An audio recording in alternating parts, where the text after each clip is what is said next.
tudo bem com você?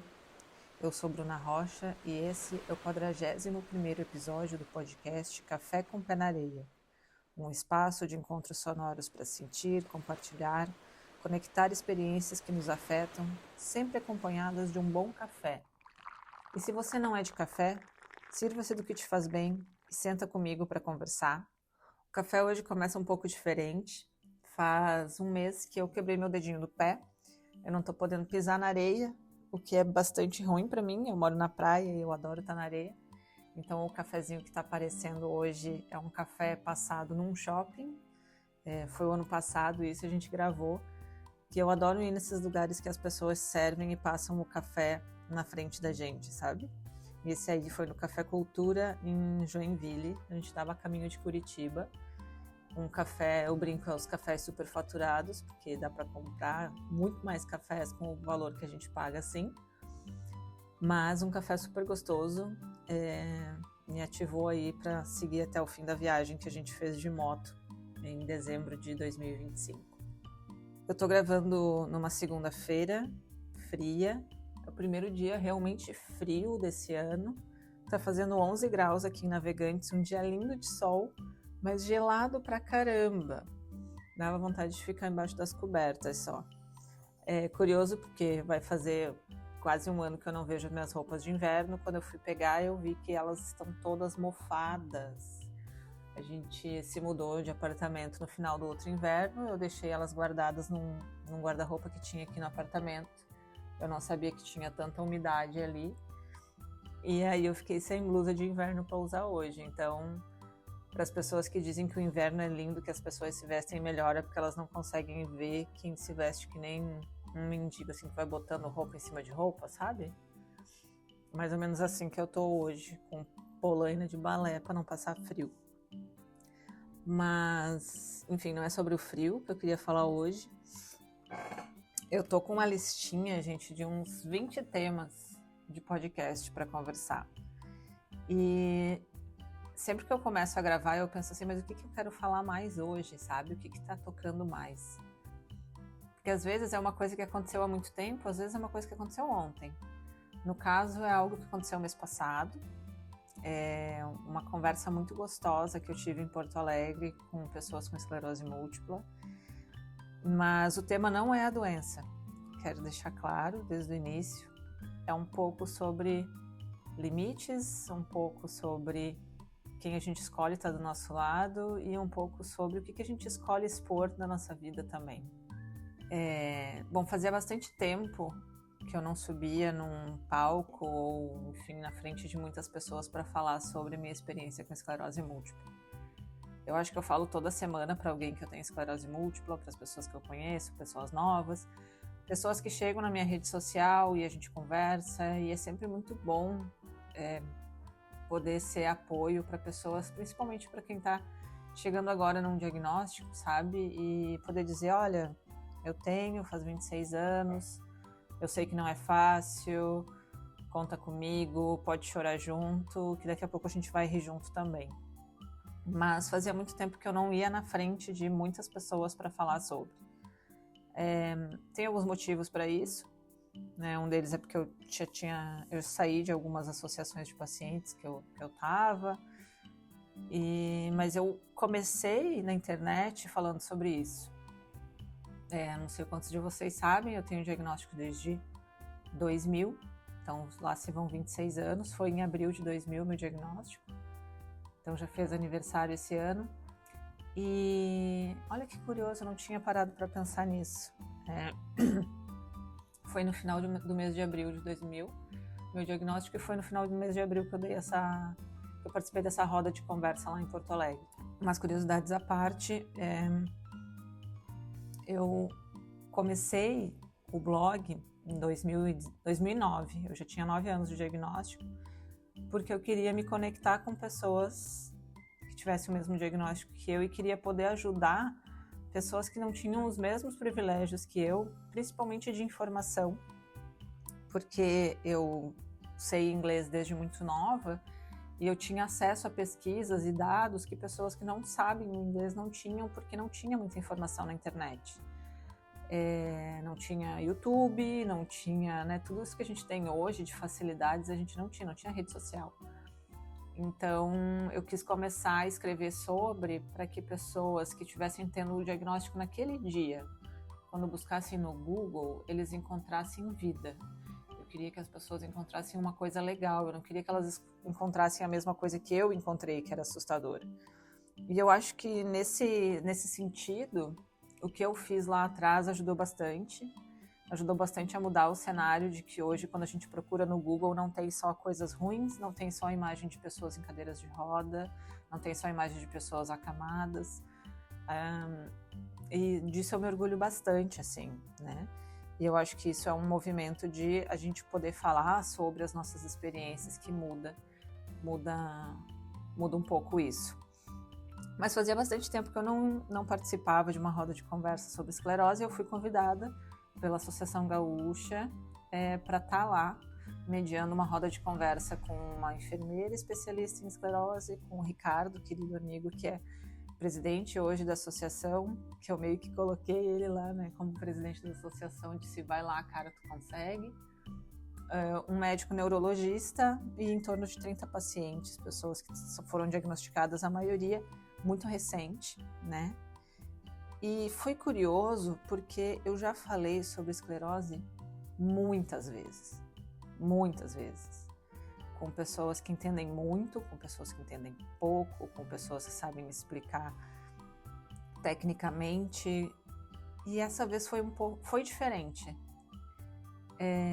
Eu não sei explicar exatamente o que foi diferente, mas foi diferente. Bom, primeiro que eu tive uma aula muito boa com o Dr. Giordani, médico neurologista super jovem, explicou de uma forma super didática, falou aquilo que eu pensava desde o início, de quando eu tive o diagnóstico, que não são 3 tipos diferentes de doença, é a mesma doença com diferentes evoluções em diferentes pessoas. E isso há muitos anos eu achava nas leituras nos materiais. Falou que sim, é possível a gente não ter atividade, falou que é possível a gente não ter atividade da doença, que é o que eu vivo hoje e é o que há muito tempo atrás era impossível de se pensar, e falou aquilo que eu falo todos os dias para os pacientes, que é não deixe seu tratamento, porque você só está bem porque está se tratando.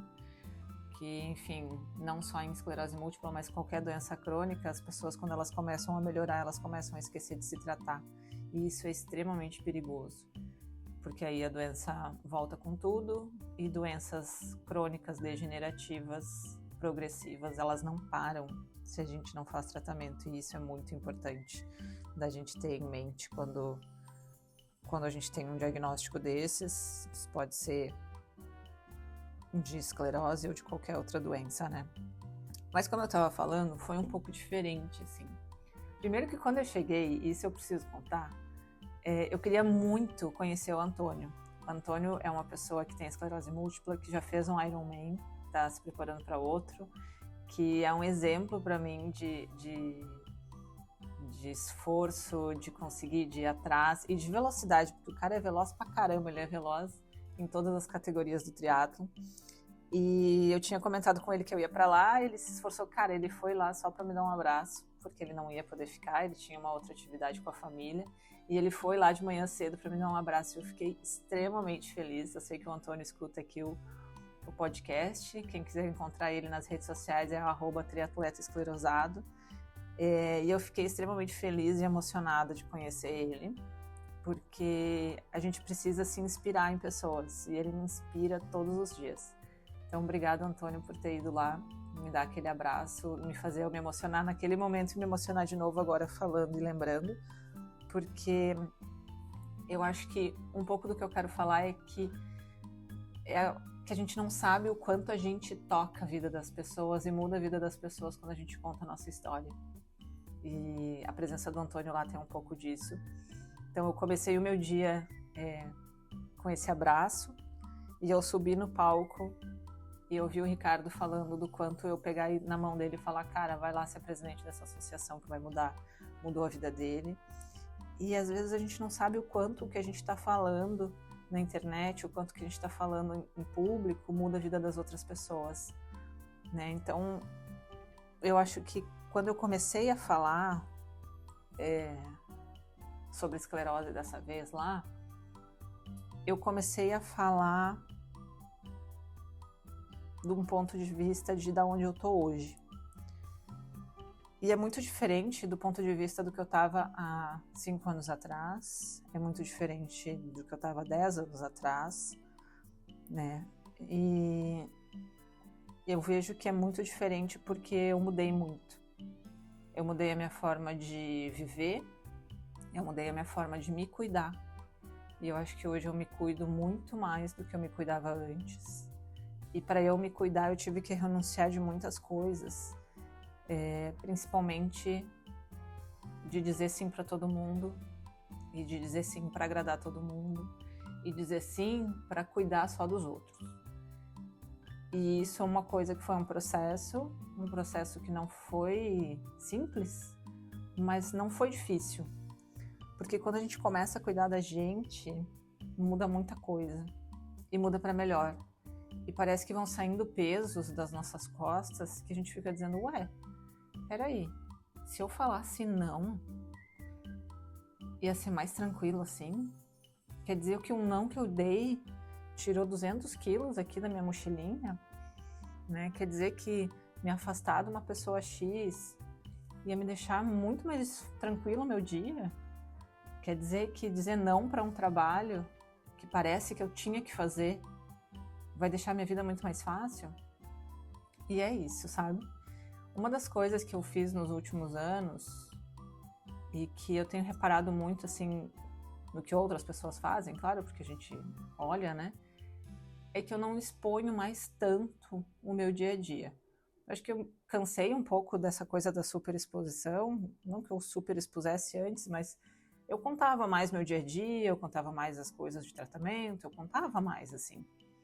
Só que a maioria das pessoas que acompanham a gente nas redes sociais, elas conhecem só aquela fatia da nossa vida e acabam julgando bastante os comportamentos, o porquê que a gente está fazendo isso, não aquilo, porquê que a gente está fazendo tal coisa. E a internet, as pessoas na internet, elas são muito duras porque elas não estão na frente da gente para falar, então elas falam o que elas querem. No início do blog eu sofri um pouco. Acho que um pouco porque eu era muito jovem e, enfim, a gente sofre mais, né, com o olhar do outro quando a gente é mais jovem. E também um pouco porque as pessoas, elas são muito duras, assim. E aí, ao longo dos anos, eu fui diminuindo um pouco a exposição, escolhendo melhor o que eu ia colocar nas redes sociais. Hoje eu escolho muito mais ainda, né? Então, isso fez com que eu me protegesse de comentários que eu não quero saber, eu não quero a opinião do outro sobre a minha vida, sobre tudo. Eu quero compartilhar experiências para que as pessoas se inspirem, para que as pessoas conheçam um pouco do que é uma vida de uma pessoa feliz. Eu compartilho também os perrengues, claro, porque a vida da gente não é um morango, né? Então a gente tem dificuldades e eu compartilho mais no sentido de a gente buscar junto soluções, a gente buscar junto como resolver algumas coisas, mas eu vejo que muitas pessoas, eu acompanho bastante perfis de pessoas com esclerose, muitas pessoas se expõem bastante. E eu entendo um pouco porque também tem gente que ganha vida como influenciador digital de doenças crônicas e tá tudo certo nisso. E o algoritmo, ele privilegia, assim, quem compartilha a tristeza, a desgraça, quem compartilha um monte de trend, que é essas, enfim, tipo as dancinhas do TikTok, né? Eu não tenho mais nem idade nem saúde para isso. E nem vontade, principalmente, de fazer.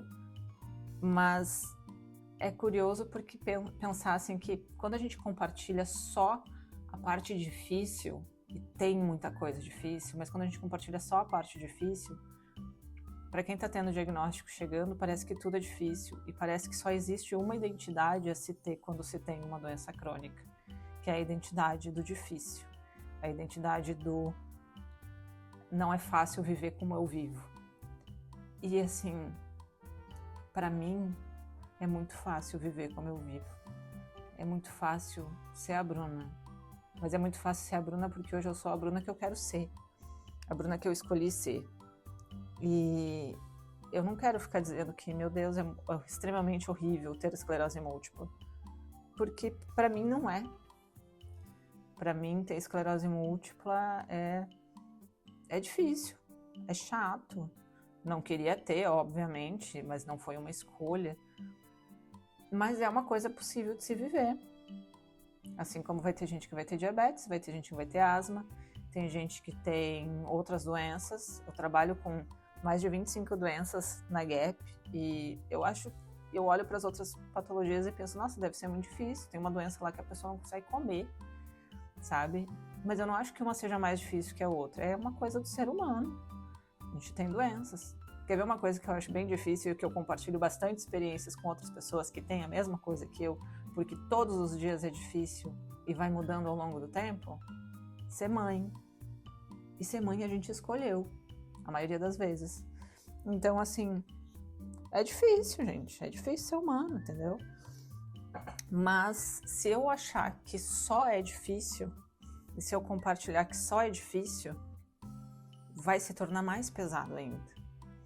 Então, assim, eu fico nessa dualidade de até onde as pessoas estão compartilhando para se unir em comunidade e se ajudar, e até onde elas estão compartilhando só para se lamentar. É curioso porque lá na minha juventude, antes do blog, eu fui em 1 ou 2 encontros de uma associação de pacientes e eu falei que eu nunca mais ia ir.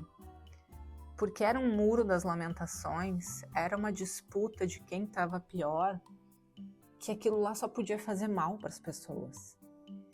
E aí quando eu trabalhei em associações, e hoje eu trabalho em associação de pacientes de outras patologias, eu insisto para que o compartilhamento de histórias seja de vidas possíveis e de coisas boas, e não só da lamentação do difícil.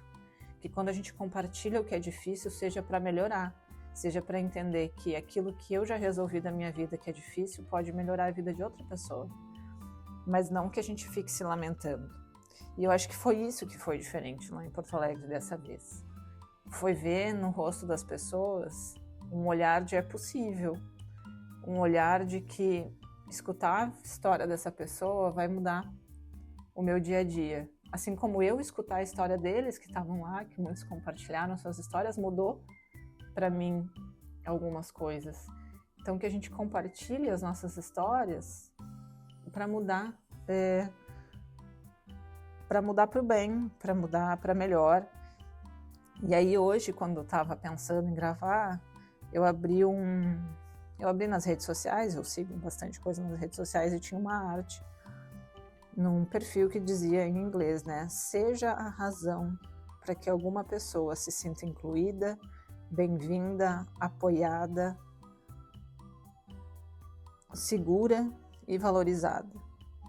E eu acho que é isso, assim, eu quero que a minha passagem de vida na Terra seja para que as pessoas que eu gosto, porque as pessoas que estão comigo se sintam valorizadas, que as pessoas se sintam seguras na minha presença, que elas saibam que tem limites, lógico, mas que as pessoas se sintam bem incluídas, né? Talvez seja por isso que eu trabalho com o que eu trabalho.